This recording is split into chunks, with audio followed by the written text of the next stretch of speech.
Olá, eu sou o apóstolo Hélio César, sou o presidente mundial da Convenção CONAI e a Convenção CONAI como mantenedora da CONAI Curso, que estará desenvolvendo com você o grande curso de bacharel livre em teologia.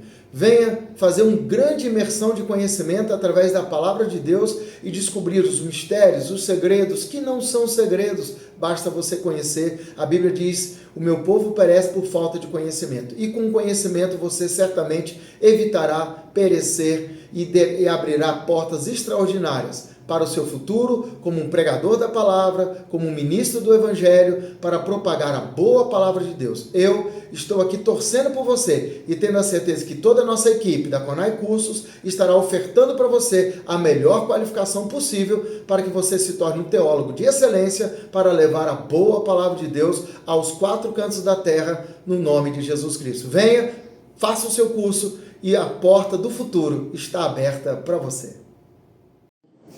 E essa justiça social, na minha visão, quem trouxe essa ideia de justiça social foi justamente a Bíblia, o povo de Deus. Desde o Antigo Testamento, eu citei para vocês um texto que foi de Deuteronômio capítulo 15, e vocês vão ler e vão entender que nós temos compromissos com os outros. Aqueles que prosperam, eles precisam saber que Deus tem nos mandado cuidar dos outros que não prosperam.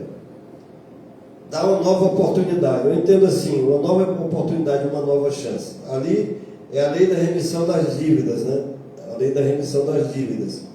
E essa lei da remissão das dívidas é uma nova oportunidade para a pessoa recomeçar e conseguir desenvolver. No Novo Testamento, nós vemos lá a grande experiência do povo de Israel, da igreja primitiva, a igreja de Jerusalém, que nós chamamos de igreja primitiva, a experiência de comunhão que eles tiveram e do trabalho social que eles faziam, que era muito forte, de forma que chega momentos que eles não tinham necessidade de nada, não tinham escassez, e todas as necessidades eram supridas, e eles comiam, se reuniam todos os dias e comiam juntos com alegria. E a Bíblia diz que Deus ia acrescentando à igreja aqueles que haviam de ser salvos, porque esse amor que é praticado dentro da igreja, esse amor na prática, que é justamente você agarrar a mão de cada um e abençoar cada um, esse amor na prática vai chegar lá fora. E como é atual, né? Porque o nosso objetivo é entender a época que era a exploração dos próprios irmãos dos ricos, não obedecendo a palavra lá, que estava lá de Deuteronômio, que era a lei. Eles não estavam obedecendo, pelo contrário, estavam explorando. Então, naquela época, eles foram confrontados. E para hoje? Dá para trazer para hoje, sim, porque começou naquela época. Em Jerusalém eles praticaram. E nós devemos aprender do que está de princípio na Bíblia. A fórmula pode ser diferente. Lá na nossa igreja nós implantamos um sistema, nós não vendemos o que a gente, a casa ou propriedade, para levar lá para a igreja e depois redistribuir, não. Mas nós moramos numa cidade muito boa, que não falta emprego, né? Só não trabalha, só não gera renda aqui quem não quer. E aí as pessoas contribuem, daquilo que contribuem, nós vamos abençoando as pessoas que precisam.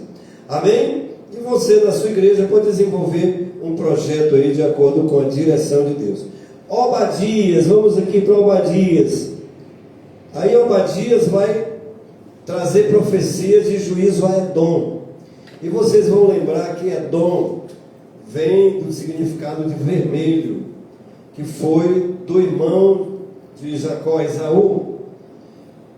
Esaú teve alguns filhos, entre ele Edom, entre alguns dos filhos teve Edom, que gerou uma nação. E essa nação, ela sempre quando tinha uma guerra contra Israel, eles se opunham a Israel, mesmo eles conhecendo as suas origens. Vocês sabem que hoje nós temos uma guerra infindável aí, e são de origem de dois irmãos, né? de Isaac, que gerou a nação de Israel, e de Ismael, que gerou as demais nações lá que seguem outra religião, e alguns deles são muito radicais e desejam a destruição de Israel. Isso é lamentável, né? Mas está aqui a profecia de Obadias contra Edom, porque Edom era contra Israel. E eu falava para vocês, lá em Gênesis 12, versículo 1 e 2, Deus vai chamar Abraão da sua terra, no meio da sua parentela, e levar para uma terra que Deus ainda iria revelar enquanto ele caminhava. Ele não tinha que esperar parado para Deus revelar. Olha só a situação da mulher dele, né? Porque a mulher gosta de uma coisa mais segura, né? Um planejamento melhor. Não, para onde é que a gente vai e tal? Não sei, Deus mandou eu ir. Ué, tá doido? Mandou ir para onde? Não sei, disse que vai me revelar ainda. E agora? Não é verdade? É difícil.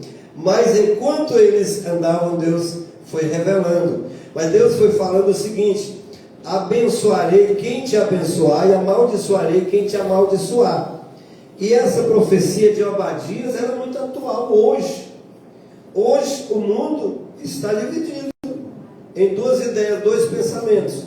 E nesses pensamentos nós descobrimos que existem muitos inimigos de Israel em todas as nações. Inclusive aqui no Brasil tem inimigo de Israel. E como é a profecia? Eu vou abençoar quem te abençoar, e vou amaldiçoar quem te amaldiçoar. Mas o Gideão lembrou muito bem aqui que hoje a bênção, a maldição, ela é pessoal. Então cuidado, porque está lançado desde a eternidade que aqueles que abençoarem Israel serão abençoados. Amém. Eu prefiro estar do lado dos que abençoam Israel. Amém. Então Obadias está muito atual para hoje, viu, irmã Paula? Rose, agora resolvi chamar a irmã de Rose também, eu gravei os 3 nomes dela: Maria, Rosineide e Paula também. Agora Paula é um nome poderoso, viu? Um nome poderoso. Irmãos, vocês estão acompanhando? Até aqui eu corri assim com a disciplina, com a matéria e tal, e não parei para vocês fazerem pergunta. Alguma pergunta, alguma curiosidade? Vocês têm alguma curiosidade? Joga aí no grupo que eu vou responder depois da aula para vocês. Algo que não foi falado, que você quer comentar, joga aí no grupo. Deus o rapaz se casar com a prostituta, né? Aí teve uma outra passagem que pegaram a prostituta, levaram lá e mandaram apedrejar ela. Deus falou, né? Quem não tinha pecado, quem não tem, tinha pecado. Foi todo mundo embora. O irmão Gideão está lembrando aqui, Gilvânio, na verdade, o irmão Gilvânio está lembrando aqui que Oséias, Deus ordenou para ele casar com prostituta. E qual é a atualidade disso hoje? É que levaram uma prostituta para Jesus condenar. Aliás, não a prostituta, a adúltera. Adúltera. Para Jesus condenar, e Jesus não condenou, pelo contrário, salvou. Amém? Então, muito atual isso. Então, continuando aqui, Obadias com essa profecia aqui aos inimigos de Israel, tá? Agora vemos Jonas colocava gato dentro e costurava com ela, se ela não tivesse morrido ainda. Já ouviu falar nisso? Os assírios, quando eles invadiam a nação, a grávida, tirar o bebê, colocar gato lá dentro e costurar, deixar ela no gato vivo, se ela estivesse viva, se ela resistisse, estivesse viva ainda. Ela pegava os soldados, aqueles que foram vencidos, amarrava os cavalos e saia arrastando. Ela enfiava uma estaca, agora eu não vou dizer aonde, viu, irmão? Vou falar aqui para vocês verem aqui, ó. Ela nem quer olhar porque é difícil. Ela enfiava uma estaca daqui e saia aqui na cabeça. Enfiava uma estaca. E Jonas sabia disso. Jonas, por que Jonas foi rebelde? Porque ele sabia do contexto. Ele não entendia a graça como nós entendemos hoje, está entendendo? Não entendia a graça. Como é que eu vou evangelizar o povo tão mal, tão perverso? Eu não vou. Então está aqui, Jonas, o evangelista do Antigo Testamento, rebelde, mas obediente. Ele era temente a Deus, pessoa que fugia da presença de Deus. Você que é pastor, você que é obreiro, você que é servo de Deus, você pensa que foge da presença de Deus? Não tem como. Eu costumo pensar o seguinte: eu disse sim para Deus, Ele nunca mais vai dizer não para mim. Mesmo, eu não estou falando aqui de predestinação para salvação não, tá? Eu estou dizendo assim, mesmo que eu tentasse sair da presença de Deus, Ele ia me buscar. Aleluia. E eu só iria me perder se eu não entendesse isso para retornar. Mas Deus insiste com aquele que diz assim: Senhor, eu quero que você veja. Ele sabe que nós somos pó, né? Sabe que a gente é frágil. Mas, irmãos, persevere, viu? Então, Jonas foi engolido pelo grande peixe, porque ele tinha uma missão em Nínive. Agora eu quero falar para vocês, o que nós podemos aplicar para hoje? A graça universal. Você, irmão, já ouviu algum testemunho de uma mãe que olhou na cara do assassino do seu filho e disse: eu te perdoo? Eu já vi. Essa chama-se a graça universal. Deus estava mostrando lá no Antigo Testamento o que ia acontecer hoje na nossa vida. Quando você realmente está tocado pelo Espírito Santo, irmão, você vai além. Com Deus a coisa é sobrenatural. Não é humano. Eu digo que não é humano. Eu digo que ser humano nenhum tem condição de praticar o amor que Jesus pregou para os discípulos. Que ele disse assim: amai-vos uns aos outros como eu vos amei. Como foi que Jesus amou? Entregou a sua própria vida. Como é que você vai amar o outro entregando a sua própria vida? Mas se você estiver cheio de Deus, aí sim, aí você dá conta. Nós temos que buscar ser cheio de Deus. Amém, irmãos? Então, missão de Jonas em Nínive. O resultado foi um dos poucos evangelistas, e eu já vi falar em outro, que é Jonathan Edwards, que já é da nossa época, que converteu uma cidade inteira. Só conheço esses dois. Billy Graham foi um dos maiores pregadores.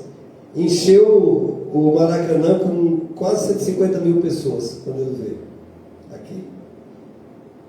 Na década de 70. Até padre foi lá na frente se converter. Billy Graham, mas não converteu a cidade inteira. Jonathan Edwards, no nosso tempo, pregou, a cidade inteira se rendeu aos pés de Jesus. E o outro pregador está no Antigo Testamento, que foi Jonas, o pregador rebelde, que tentou fugir para o outro lado, mas aí você sabe da história, né? O peixe pegou, vomitou ele lá na praia, e Deus disse assim: Jonas, levanta-te e vai para Nínive. E ele foi. Mas daí ele chegou lá e disse: não quero pregar aqui. Vai pregar. E ele pregou o caminho de 3 dias, né? E o povo se arrependeu, ele saiu, foi para cima de um monte, ficou debaixo lá de uma borboleira lá, e a folha secou. Aí disse: não é possível, quero morrer, não quero mais viver não. Aí Deus falou com ele: Jonas, só tu está com dó dessa borboleta aí que queimou por causa dessa sombra, e não tem dó de 120 mil pessoas que poderiam se perder e que agora se arrependeram pela tua pregação. Amém, irmãos? Glória a Deus. Cidade inteira converteu, coisa boa, maravilha. Vamos mais para frente. Miqueias, juízo e esperança, e o nascimento de Jesus em Belém de Judá. O Miqueias, você vê a importância dessas profecias, porque são bem detalhadas, que vai dar detalhes que depois os intérpretes da Bíblia, do Novo Testamento, os apóstolos vão entender 100% que aquele menino que nasceu em Belém era realmente o Messias, o Filho de Deus, o profeta que haveria de vir ao mundo não só como profeta, mas como Emanuel, Deus conosco.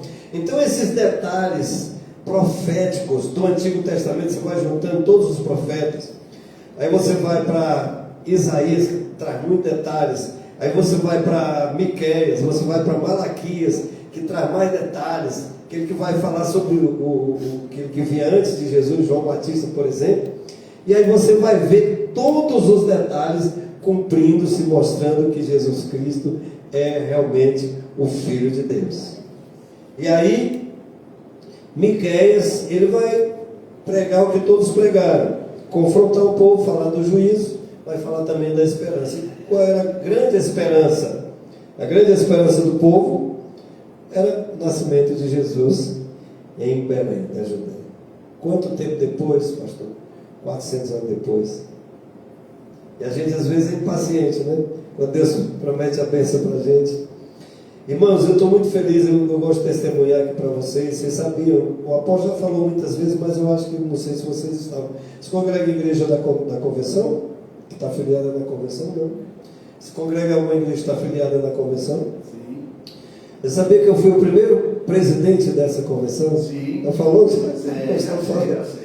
Então, eu fico muito feliz, eu regozijo, porque falo que nem o sacerdote que pegou lá Jesus para oferecer, né? Disse: Senhor, agora pode me levar, porque agora eu vi a tua salvação, né, chegar. Então eu fico muito feliz e em vida ainda ver resultados de coisas que nós fizemos lá no passado para Deus, que nós perseveramos fazendo a obra de Deus, e nós continuamos aqui vendo essa obra desenvolver, essa obra crescer. Então é muita alegria, né, nessa esperança que nós temos no Senhor nosso Deus. Miqueias, então vamos para Naum. Olha só, não teve a salvação de Nínive? Teve a salvação de Nínive. E agora o que vem com Naum? Naum vai falar sobre a queda de Nínive. Por quê? Porque, irmãos, o ser humano é complexo. É complexo. Nem sempre a gente é grato pelo que recebe, nem sempre reconhece que verdadeiramente nos deu. Só uma pergunta para você que está aí. Uma pergunta séria. Você já fez uma cirurgia? Fez uma cirurgia? Ou duas ou três? Presta atenção que essa pergunta é complicada para responder. Fez uma cirurgia, foi tratado, tal, depois foi curado, foi para casa. Quantas vezes você voltou lá para agradecer o médico? Sabe? Foi uma vez. Eu fui, elegi para falar com ele, não deixaram. Não deixaram, eu agradecer para ele. Mas eu cheguei no hospital há 10 anos atrás, morto. Em coma, tá? Dizendo coma. Em coma, desenganado tudo. Pela medicina, tudo desenganado. E eu estou aqui. Eu voltei lá há pouco tempo para agradecer. Não me deram no que estava, quem quer onde estava, não consegui achar. Mas o irmão é exceção. Você foi, eu fui também com minha esposa. Não foi eu não, foi minha esposa. Eu fui. Minha esposa estava desenganada ali no... Mas ainda quero ver se eu consigo. Na UAPA. Estava desenganada. Na bola, na 7 umas. Ela foi... Deram alta para ela na quinta noite. O médico tinha dito que ela tinha que operar na quarta. Não operou na quarta. O médico encaminhou, né? Encaminhou de uma clínica para lá. Você tem que operar hoje, na quarta-feira. Na quinta não operaram.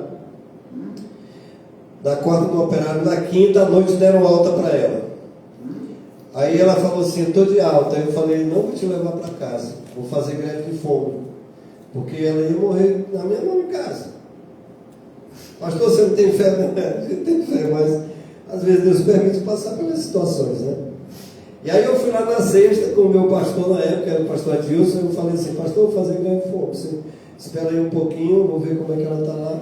Quando eu cheguei lá, falei: ei, meu bem, ela estava com a cara empolada, mas ela estava vestida numa roupa. Eu digo: essa roupa, senão eu vou operar. Como assim? Se você estava de alta, ia sair hoje para eu te levar, você vai operar. Senão chegou um médico aqui, que eu nunca tinha visto, porque ele só trabalhava dia de sexta, da especialidade dela, e os outros não falaram nada, mas eles sabiam que tinha. Só que eles dispensaram ela para morrer em casa. Dispensaram ela para morrer em casa. Aí esse outro chegou lá cedinho, pegou os prontuários, foi de cama em cama e chegou por último na dela. Perguntou: dona Cátia, por que você está aqui? Ela começou a chorar. Aí ele disse: por que você está chorando? Porque eu estou de alta. Você está de alta? Eu falei assim: não, eu vou te operar hoje. Glória a Deus. Aleluia. Operou e foi abençoado. Aí sim, a gente retornou lá algumas vezes. Eu também já voltei lá, não encontrei, mas eu lembro sempre o nome dele, Dr. Hugo. Dr. Hugo, Deus usou aquele homem mesmo para salvar minha esposa. Então Deus usa pessoas e nós devemos ser gratos. Não é verdade? Devemos ser gratos. Então Nínive, foi profetizada a queda de Nínive. Foi profetizada a queda de Nínive por Naum, por falta de gratidão. E agora nós vamos para Abacuque. Quem lembra de Abacuque? Em que aspecto?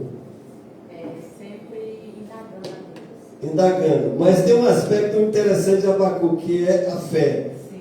e também o avivamento, né? A fé e o avivamento. Por quê? Aquele texto que fala assim, ainda que falte...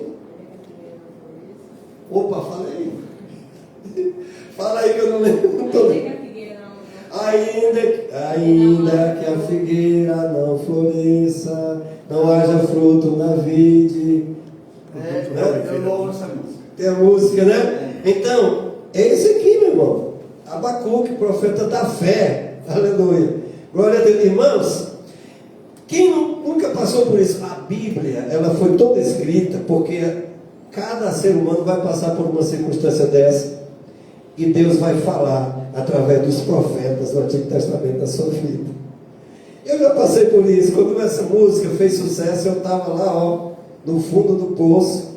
Eu costumo dizer que eu estava no fundo do poço e o poço estava cheio de água lá no fundo, tinha lama, mas estava cheio de água. E eu tinha que ficar na ponta dos pés para botar o nariz para cima para respirar, senão não ia afogar. Mas estou aqui porque Deus é bom. A música chama assim, todavia me alegrarei. Todavia me alegrarei. Está aí, irmãos, Abacuque, está vendo? Essa música está abençoando milhares de pessoas no mundo. Samuel Messias. Foi escrita há quanto tempo? Quanto tempo foi escrito esse conteúdo? Sofonias, o dia do Senhor e restauração. Nós já falamos aqui sobre o dia do Senhor, também quando nós vimos aqui sobre o profeta Obadias. Obadias falou sobre Edom, né? Aqui, sobre Amós, dia do Senhor. O dia do Senhor, juízo e esperança. Naum, queda de Nínive. Abacuque, o justo viverá pela fé. Sofonias, o dia do Senhor e a restauração. Joel falou sobre o dia do Senhor, né? Ah, tá, porque vai falar sobre também o Pentecostes, né? Isso. Joel. E aí nós vemos Sofonia falando sobre o dia do Senhor. O que eu falei para vocês, vou só repetir aqui. O dia do Senhor geralmente é dia de juízo. Mas tem um outro aspecto também, que é o aspecto da restauração. E o que ele está falando? Ó? O dia do Senhor e restauração. O que ele quis dizer aqui? O dia do Senhor é um dia terrível. Muitas vezes é um dia terrível. Mas também é dia de restauração. Então, na hora da luta, na hora da dificuldade, na hora do problema, vamos persistir. Porque se você tiver com Deus, Ele vai te dar vitória. Experiência própria. Experiência própria. Ageu. Lembrei hoje de uma colega que estudava no ensino médio, que ela me chamava de Ageu, porque meu nome é Agemiro. E aí ela ligou o meu nome o profeta, né? A Doralice me chamava de Ageu. Ageu vai falar sobre a reconstrução do templo, a glória da segunda casa. Maior que a primeira. E aí nós vemos isso acontecer, né? Constantemente. Exemplos que passam por você que está estudando aí em casa, pastoreia ou que vai pastorear algum dia. Eu e minha família, o apóstolo aqui no início falou, né, que nós tivemos em missão juntos há mais de 30 anos. Eu e minha família, nós abrimos e pastoreamos mais de 10 igrejas aqui pelo Brasil, Nordeste, Brasília, Bahia, etc. Mas depois dessa obra, eu vim aqui para o Goiás experimentar um deserto. Olha, Goiás é um lugar próspero, mas foi onde Deus me colocou para ficar no deserto. Você acredita nas contradições? Eita, glória. As contradições de Deus.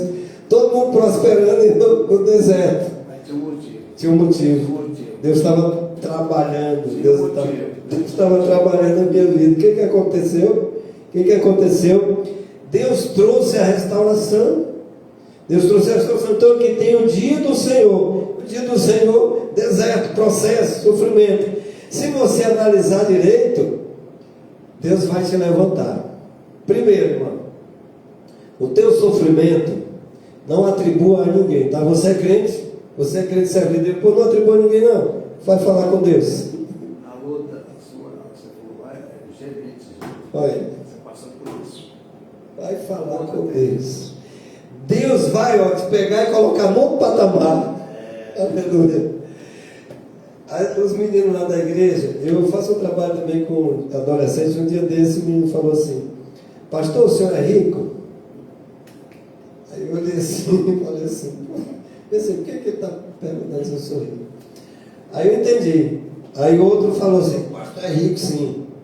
Aí eu entendi. Por quê? Sempre quando eu faço alguma reunião com eles, eu dou lanche. E eles são de baixa renda. Ah, pastor, você é de alta renda? Eu também sou de baixa renda. Mas Deus me deu o que eu chamo de gestão de poucos recursos. E multiplica. E Deus multiplica. Toda vez que eu tenho reunião lá com eles, é 3 vezes na semana. 4 vezes na semana. Toda vez eu dou lanche. Aí tem dia que eu dou uma coisa diferente, compro uma caixa de bombom, chocolate, né? Aí o menino falou assim: pastor, você é rico? Deus abençoe. Deus abençoou e Deus deu o tempo de você saber como agir com aquilo que Deus coloca na sua mão. Aleluia. E eu sou feliz com isso, fico muito feliz. Então, irmãos, o tempo da restauração chegou, amém? Reconstrução do templo. Ei, pastor Admiro, essa aqui eu vou construir, né, pela primeira vez.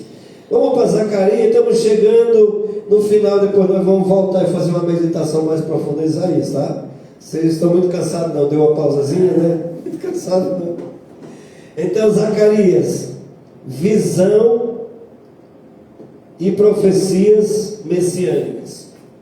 Zacarias, visão e profecias messiânicas. Frieza espiritual em Malaquias e promessa do mensageiro. Então, aqui os dois estão falando parecido sobre o Messias. Então, você vai ver quem que destacou mais sobre Cristo em relação aos profetas. Você vai ver Isaías, o Evangelho do Antigo Testamento, detalhes e mais detalhes. Aí você vai ver Daniel. Como é que Daniel fala sobre Cristo? Porque Cristo é a pedra que caiu lá no último reino, né? Destruiu o reino. Vai falar sobre os reinos, os comandos da terra, e Jesus como rei que comanda toda a terra no final, e o céu e tudo. Amém? A pedra que caiu sem auxílio de mão. Aí você vai encontrar Joel, que nós falamos, que vai falar sobre a profecia, sobre a nova aliança, que ia ser a restauração, e a profecia da descida do Espírito Santo, que é justamente sobre a vida de Jesus. Aí você vai aqui chegar em Zacarias, ele vai ter as visões, também que é profético, e as profecias sobre o Messias. Então, encerrando aqui, em Malaquias, frieza espiritual e promessa do mensageiro. Então é o seguinte, resumiu, mas eu acredito que na mente de vocês ficou uma coisa. Temos que estudar os profetas, todos, do ponto de vista do seu tempo e da sua mensagem, que era direcionada. Por isso que tem o profeta que vai falar sobre uma nação. Tem outro profeta que vai evangelizar uma cidade. Foi o Jonas, né? Foi evangelizar uma cidade. Ou seja, os profetas, eles falavam para o povo de Israel e também para outras nações. O contexto era esse. Mas que contexto, vamos dizer assim, religioso, depravação moral, adoração a outros deuses, eles contestavam. Contestando isso, eles falavam do juízo de Deus para quem não se arrependesse, ou seja, chamavam arrependimento. Chamando arrependimento, eles diziam: olha, se voltar para Deus, tem esperança, porque vai ter uma nova aliança, vai ter uma restauração. Então, via de regra, os profetas, eles traziam essa mensagem. Tirando as particularidades de cada um, nós vamos pegar aqui por alto Daniel. Daniel vai ter as visões e vai ter a profecia das 7 semanas, as 70 semanas, chamadas 70 semanas de Daniel. E dessas 70 semanas você vai estudar sobre os reinos, onde que Daniel vai falar para o rei: olha, você sonhou que viu uma estátua, né? A estátua, a cabeça de ouro é você original. Aí depois você vê o busto de bronze, é o reino que virá. Depois você vê as pernas de ferro, é um outro reinado. E depois você vê os pés de ferro e barro, é um outro reinado que vai seguir. Mas veio uma pedra que não foi tirada do alto, sem auxílio de mão, e caiu sobre os pés da estátua, destruiu toda ela. Que ia ser reinado. Então vamos revisar quais foram os reinos que sucederam. O rei de Nabucodonosor, depois dele veio o quê? O reino Médio-Persa, né? Medo-Persa, reino Medo-Persa.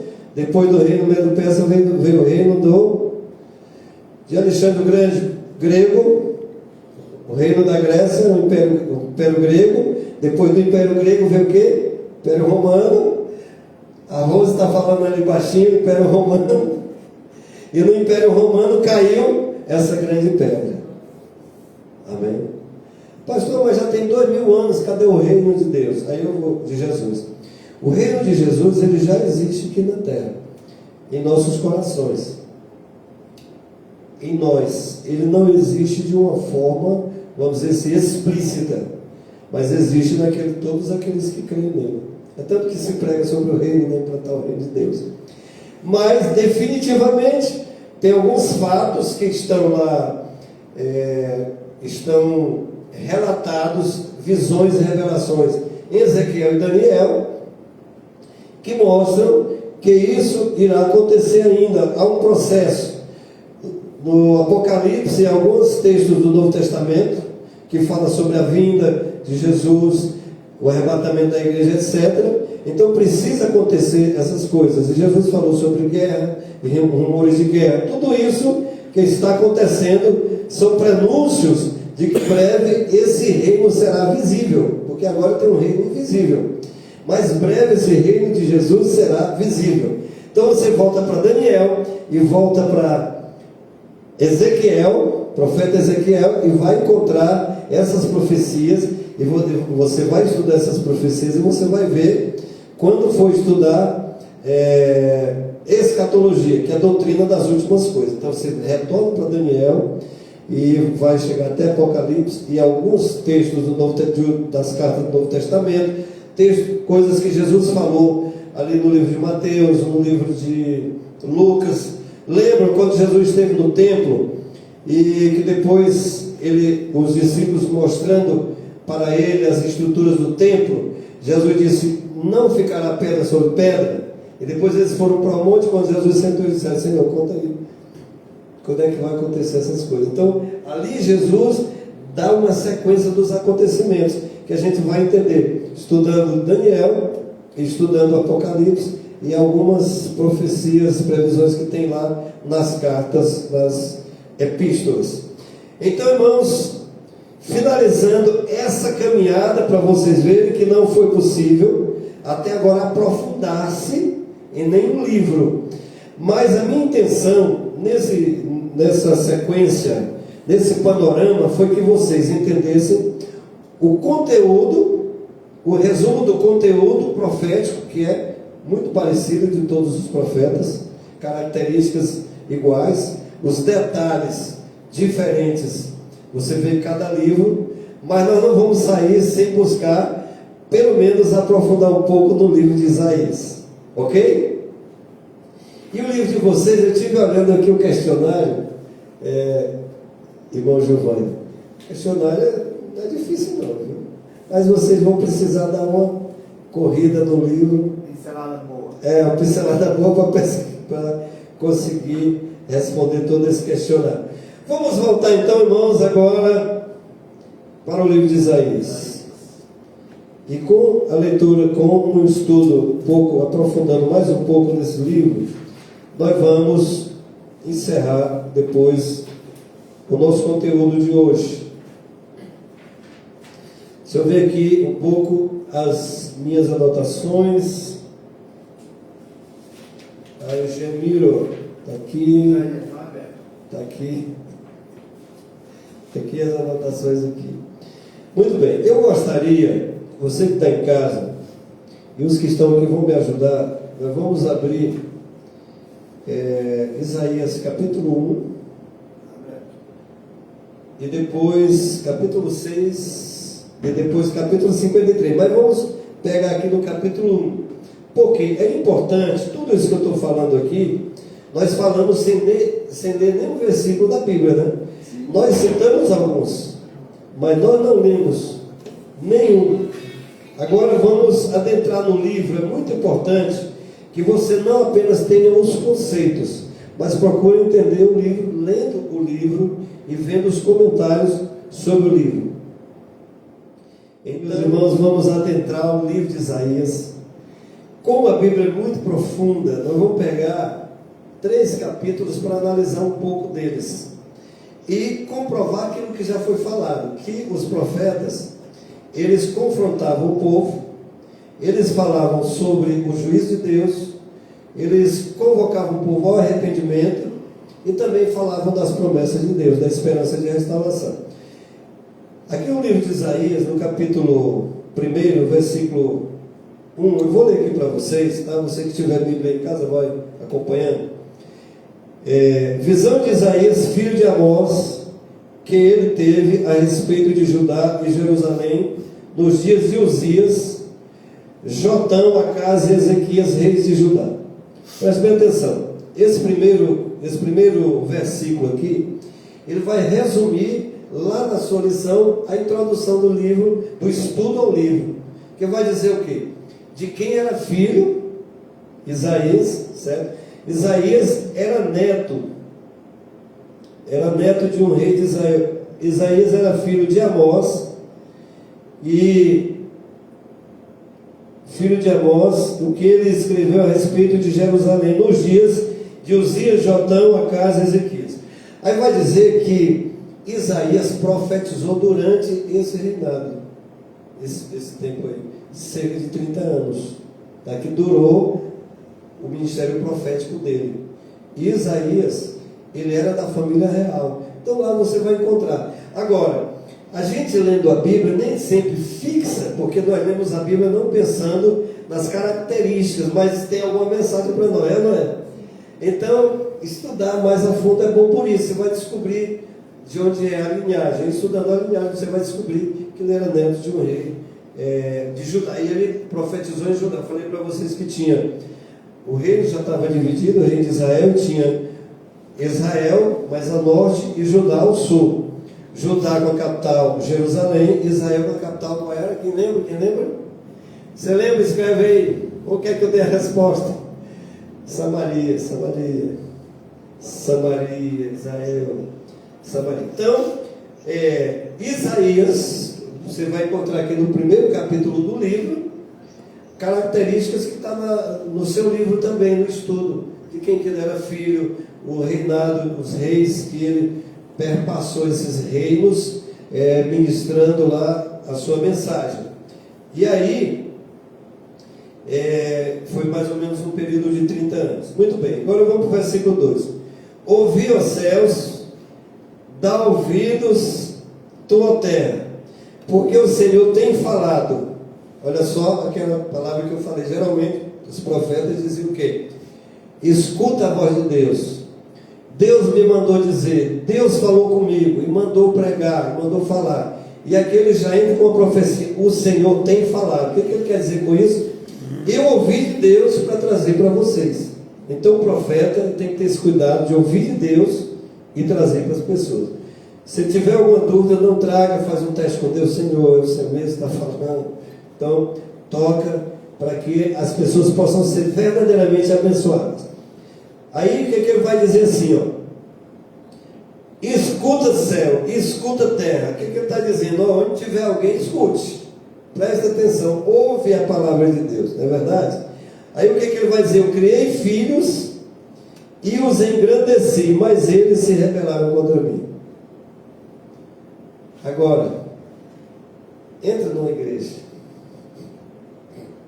hoje e Deus manda tu falar isso bem. Eu já vi pastor, presidente e os seus auxiliares expulsando a mulher que estava sendo usada por Deus, arrastando ela para fora da igreja. E não foi agora não, eu ainda era jovem no tempo.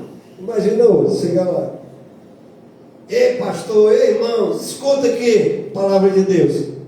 Agora Deus fala, será que Jesus teria, pregando o que ele pregou, teria a mesma liberdade de pregar hoje em algumas igrejas?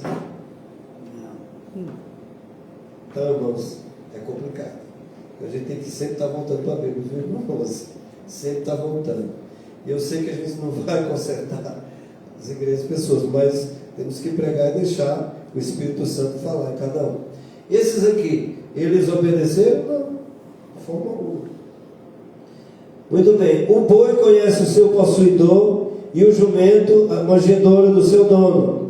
Mas Israel não tem conhecimento. O meu povo não entende. Aqui ele está falando diretamente ao povo. Está fazendo o quê? Confrontar.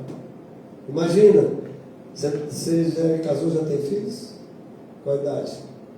17, 15, 9. Alguma vez você precisou chegar para algum deles e falar assim: menino, tu não entende? Eu já não te falei, já não te ensinei, não quero teu bem, por que tu fez? Hã? Só o pai, né? Só o pai. Ele é pai, só que as pessoas não tinham como pai. Falavam e se levantavam contra o profeta. Ainda dizia assim: Deus não está falando isso não. Deus falou foi outra coisa.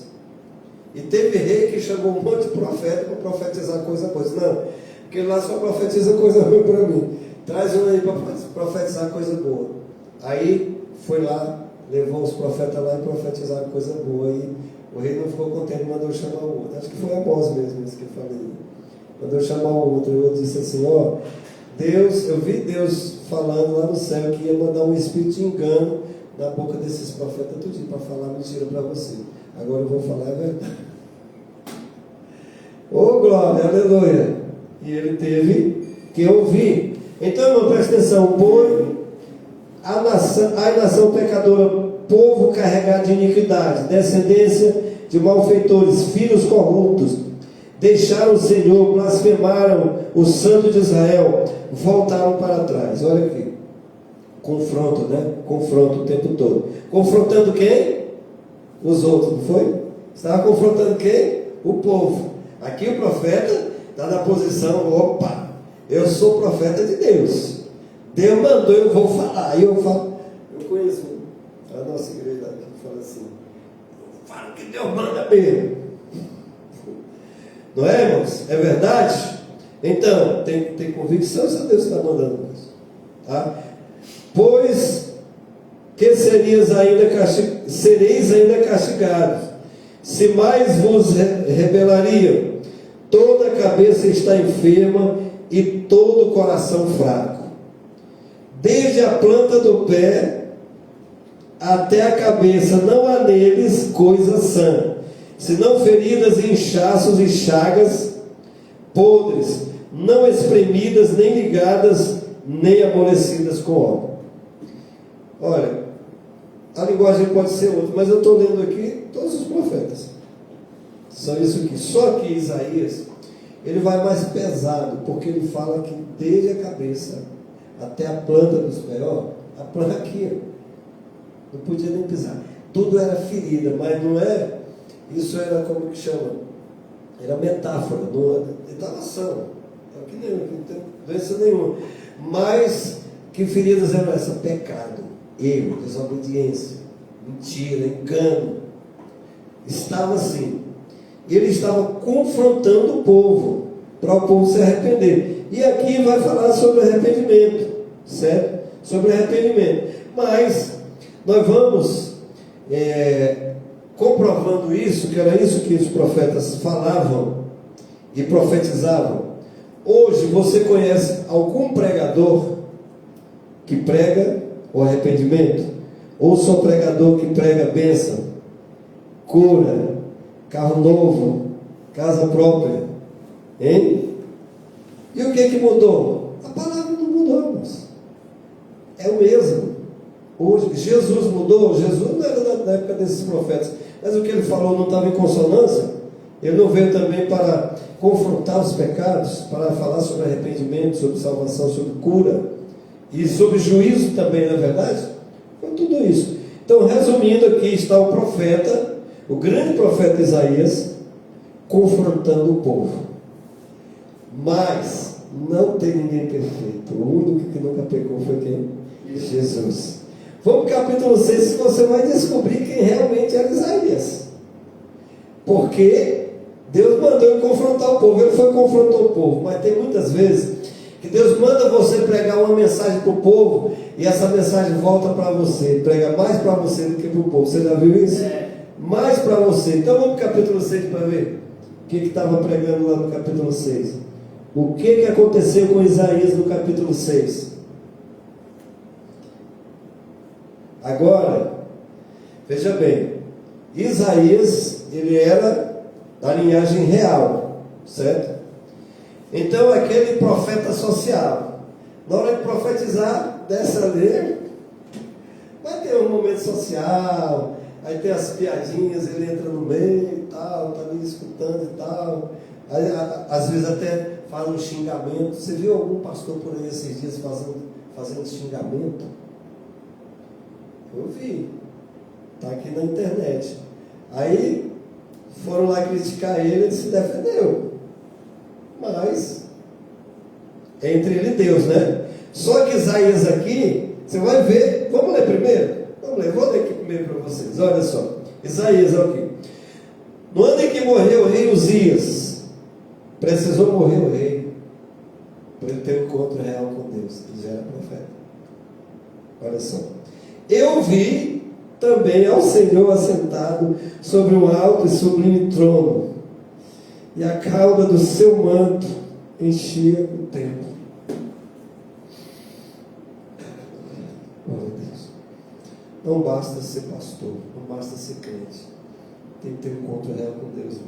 Não adianta.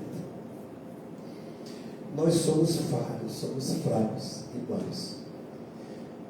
E quando alguém te repreender, não te apresse em defender, não. Eu vi um pastor aqui, rapidinho foi se defender. Te apressa não, vai falar com Deus. Senhor, o que precisa corrigir na minha vida? Não é verdade? Olha aqui, ele já era profeta, Deus já falava com ele, mas ele precisou ter uma experiência diferente com Deus. Para fazer a obra de Deus verdadeiramente ser usado por Deus, precisa ter uma experiência diferente. No ano que morreu o rei, certamente ele ficou triste, ele passou por uma crise, não foi? Quando você passa por uma crise, você afasta de Deus, você busca Deus. Porque quem entra em crise e busca a Deus, ele encontra. Ele encontra a resposta. E aí ele foi ao templo, foi encontrar com Deus, ele disse, foi ao templo, e ele disse que eu vi o Senhor assentado sobre um alto e sublime trono, e a cauda do seu manto enchia o templo. Ou seja, ele entrou no templo, mas ele não viu mais aquele templo comum. O céu tinha descido ali. Aleluia. E ele viu o Senhor. Muito bem. Serafins estavam por cima dele. Cada um tinha 6 asas. Com 2 cobriam os seus rostos, e com 2 cobriam os pés, e com 2 voavam. Irmãos, a glória de Deus é diferente. É diferente da gente ser crente, sem chegar a ter essa experiência. Busque ter essa experiência. Deus tem, ela é para todos nós. Eu sei que o senhor, pouco, a gente conversou, mas você passou por situações muito graves. Você até falou que chegou praticamente morto no hospital. 3 vezes. Mas eu vi você chegar aqui, subir aquela escada carregando peso para fazer a obra de Deus. Com certeza você teve experiência com Deus forte. Aleluia. Glória a Deus. Irmão, precisa ter experiência com Deus. Não adianta. Amém. Glória a Não Deus. adianta. Vamos para frente. E clamávamos aos outros, dizendo: Santo, Santo, Santo é o Senhor dos exércitos, toda a terra está cheia da sua glória. Aleluia. Irmão, naquele tempo, os anjos diziam que a glória de Deus enchia toda a terra. Imagina hoje, nós temos crentes em quase toda a parte do mundo. Se a gente verdadeiramente orar e buscar, olha, está gravado, eu vou falar, é uma coisa que eu não tenho me manifestado sobre isso. Mas essas manifestações de milhares de pessoas na rua buscando justiça, a maioria é crente, você já prestou atenção? Muitos lá com a bandeira do Brasil são crentes. Eu vou falar para você aqui, que é líder, que consegue levar pessoas para a rua. Porque em vez de levar pessoas para a rua, porque em vez de levar pessoas para a rua, porque você não leva eles para um jejum na presença de Deus? Eu creio que a história estava sendo diferente. Mas ainda vai chegar o momento. Ainda vai chegar o momento que eles vão entender isso. E vai dizer: povo, hoje é um jejum geral, uma convocação. Foi Joel que convocou também, não foi? Convocou um jejum. Joel, procurei Joel, Bíblia. Jejum de Joel, procurei jejum de Joel. Você que está em casa, procura no Google aí. Hoje a gente tem facilidade, né? A mente aqui está funcionando mais muitas coisas, mas você tem o jejum de Joel. Procura, irmão, o processo é o mesmo. Se você convocar a nação para jejuar, buscar Deus, não tem nenhum reino que vai resistir. Você sabia disso? Não vai resistir. É espiritual. É espiritual. Muda. A sua própria vida vai mudar. E a vida dessa nação vai mudar. A hora que entender isso, que as profecias lá servem para hoje também. Então vamos continuar. Os umbrais das portas se moveram à voz do que clamavam, e a casa se encheu de fumaça.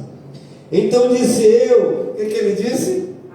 Ai de mim, pois estou perdido, porque sou homem de lábios impuros, e habito no meio de um povo de impuros lábios. Os meus olhos viram o Rei, o Senhor dos Exércitos. Irmão, qual a situação de Isaías? Presta atenção, o confronto. Capítulo 1, o grande profeta vendo o pecado do povo, mas não estava vendo o pecado dele.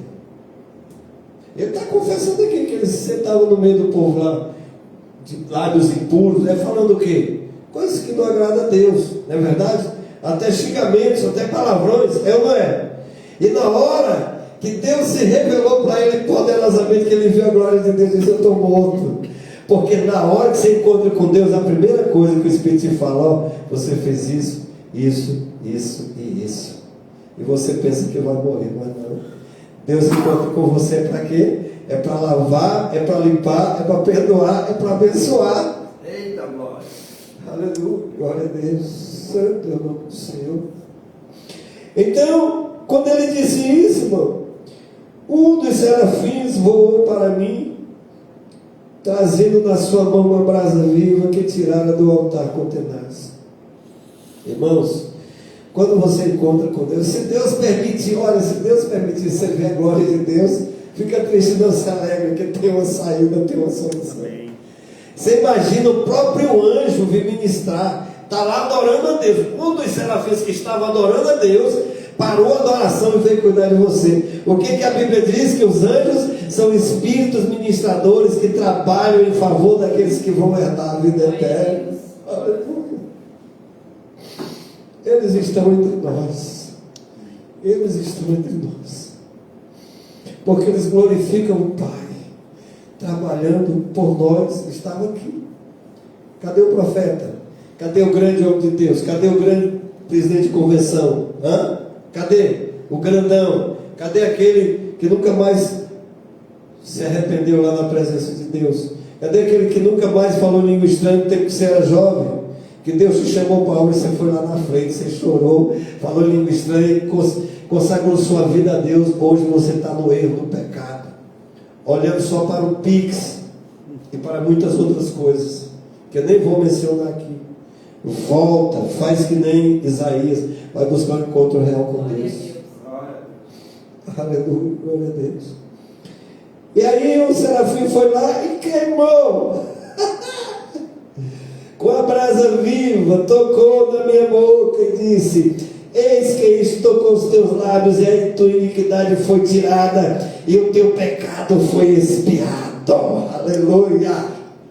Irmãos, nós não somos nada, nós temos que estar com Jesus. O profeta de Deus reconheceu o seu erro aqui e escreveu. não só reconheceu lá, mas ele escreveu. Ele disse: olha, eu tive essa experiência, eu reconheci o meu pecado, que eu estava profanando, profetizando, falando do pecado dos outros, estava esquecendo do meu, mas eu tive um encontro real com o meu Deus, aleluia, e o meu pecado foi tirado, a minha boca foi queimada, aleluia, glória a Deus. E aí, irmãos, ele continua, depois que teve esse encontro real com Deus, aleluia. E o que aconteceu? Ele ouviu a voz do Senhor, aleluia. E o que dizia a voz do Senhor? Depois disso ouviu a voz do Senhor que dizia: a quem enviarei e a quem há de ir por nós? A quem enviarei e a quem há de ir por nós? Os anjos, Deus, não iria falar com cada um de nós com a mesma experiência, com o mesmo conhecimento, com o mesmo entendimento, sentindo a mesma dor? Porque nós, na experiência divina, na experiência humana, sentindo a mesma dor, a fome, as contradições, as dúvidas que a gente tem, que a gente passa. Ele agora tinha uma experiência que, mesmo ele sendo profeta, estava no pecado, mas agora ele reconheceu a fraqueza do outro, porque quando ele fosse confrontar, ele ia confrontar com amor. Não tem gente que confronta querendo que você seja destruído. Agora ele ia confrontar com amor, entendendo que todos nós somos falhos. E aí, quando ele ouviu essa voz, ele disse: eis-me aqui, envia-me a mim. Amém. Glória a Deus, aleluia. Então, irmãos, os profetas são esses que nos levam à reconciliação, são esses que nos levam a reconhecer o pecado deles, o nosso pecado, a nossa fraqueza, mas reconhecer também que Deus nos capacita para a santificação e para morar no céu. Que nós não somos justos diante de Deus, mas Deus vê nossa justiça através de Jesus. Aleluia. Deus nos olha através de Jesus, porque Ele nos lavou com o seu sangue. Com isso nós chegamos, irmãos, nesse ponto em que há verdadeiramente a conversão. Que o apóstolo, o pastor, o bispo, o pregador, ele é falho, mas ele precisa renovar sua experiência com Deus dia a dia. Dia a dia. Eu pedi ontem lá no culto: Senhor, renova minha experiência contigo. Rapaz, o negócio foi forte. Esse Deus é maravilhoso. Aleluia, glória a Deus. Aí ele disse: vai e diz a esse povo: ouvis de fato e não entendeis, e vede de fato, mas não percebeis. E aí ele vai falar as profecias de confronto. E nós vamos para Isaías 53, porque aí ele já vai estar anunciando o Messias. Porque o profeta Isaías, o livro de Isaías é chamado o Evangelho do Antigo Testamento por isso, porque fala muito sobre o Messias e com detalhes incríveis. Somente Deus poderia ver e falar desses detalhes. E essa profecia, ela vai se cumprir em Jesus Cristo, quando ele vai fazer essa reflexão. Quem acreditou? Quem creu? Isaías também não foi muito bem sucedido na sua pregação do seu tempo. Mas é incrível como alguém, como Jeremias, por exemplo, né, que não teve sucesso nenhum, não teve nenhum seguidor, né? Naquela época, se tivesse internet, ninguém ia seguir, ia ter só os haters, né? Os haters pegavam a mensagem e já ia acabando com a vida do profeta.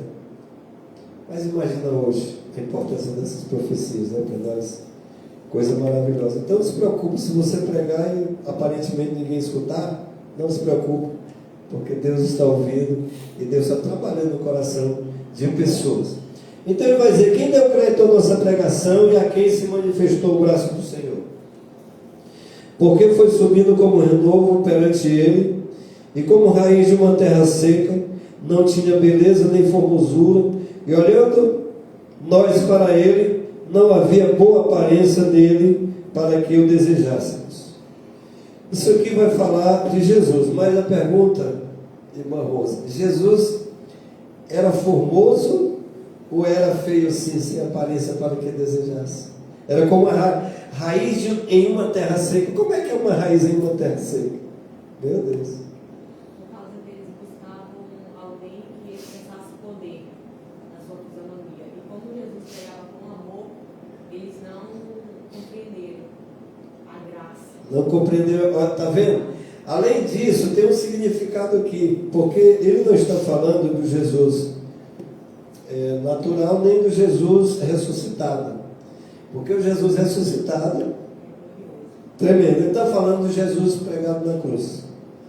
O Jesus pregado na cruz, ele tinha sido preso no dia anterior, na noite anterior, tinha passado a noite em claro, ainda tinha sido chicoteado muitas vezes, depois tinha carregado a sua própria cruz, ou seja, ele estava quebrado, ele estava no bagaço da cana, pregado na cruz, não tinha nada mais, aparência, né, que humana, ao nada. Então ele está falando aqui, ó, foi subindo como renovo perante ele, como raiz de uma terra seca, não tinha beleza nem formosura, e olhando nós para ele, não havia boa aparência nele para que o desejássemos.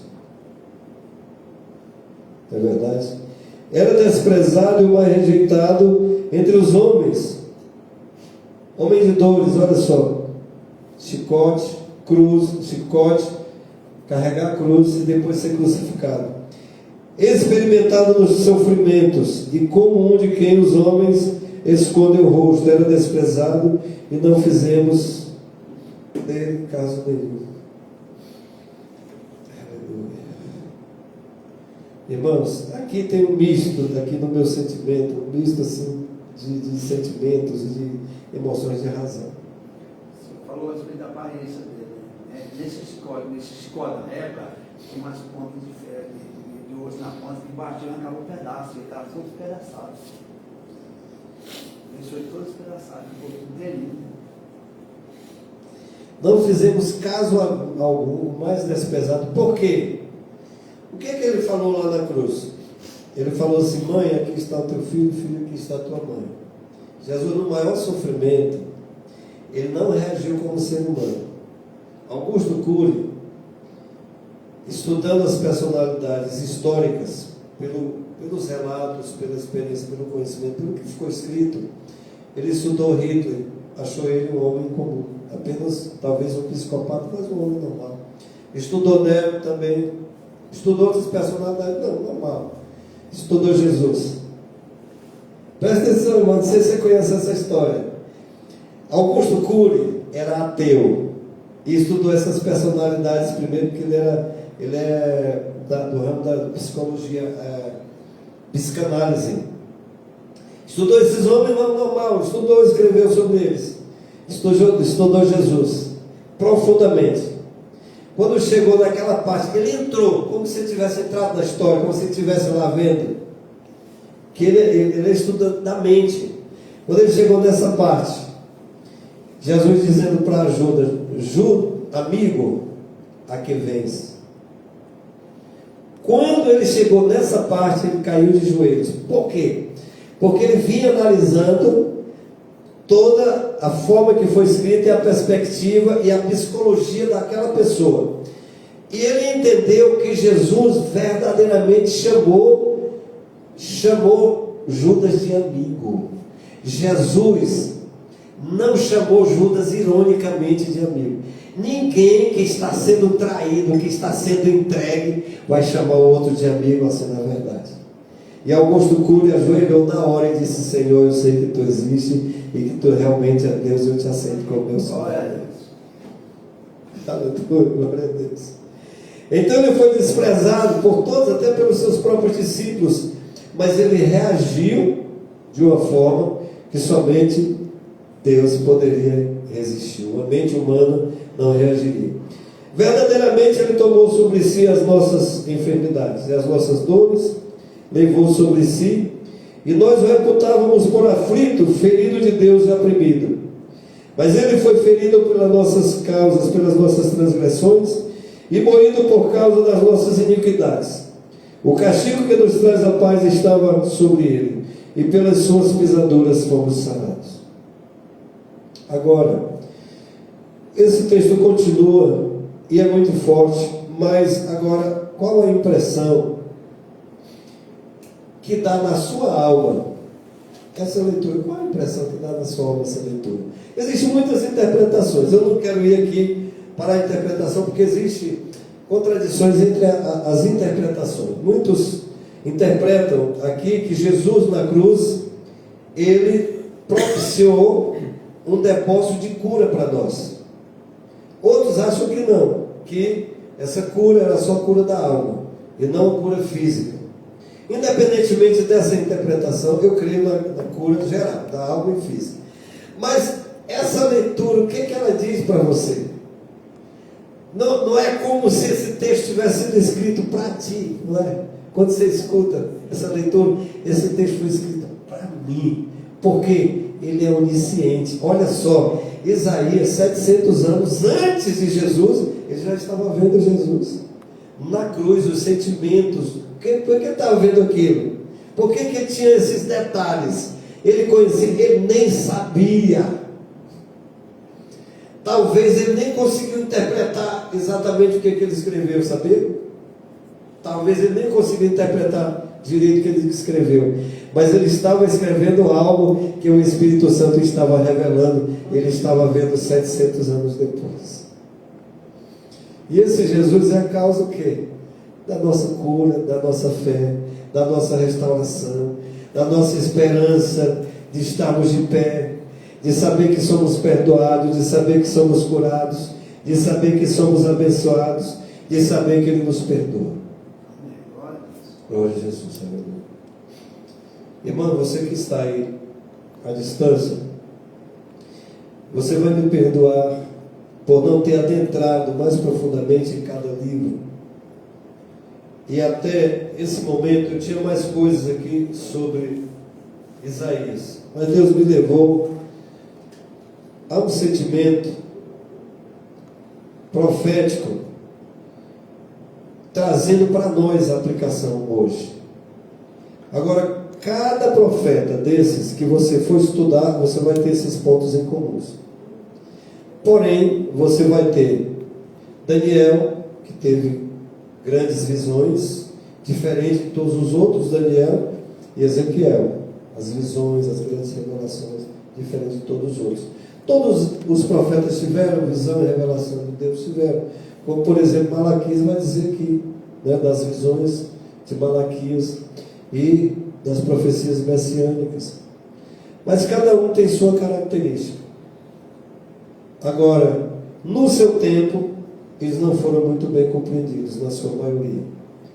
Porém, o que trouxe para nós de revelação, de iluminação da palavra, de resultado, da seriedade que é a palavra de Deus e daquilo que pode ser aplicado hoje, que foi aplicado ao longo do tempo, foi aplicado a Jesus e foi aplicado ali à igreja primitiva, e podemos trazer para os nossos dias hoje, para nos corrigir, melhorar cada dia, ter um encontro com Jesus a cada dia, uma renovação a cada dia, e continuar a igreja crescendo, e a igreja de Jesus era poderosa e liberta nessa terra. Amém. Amém?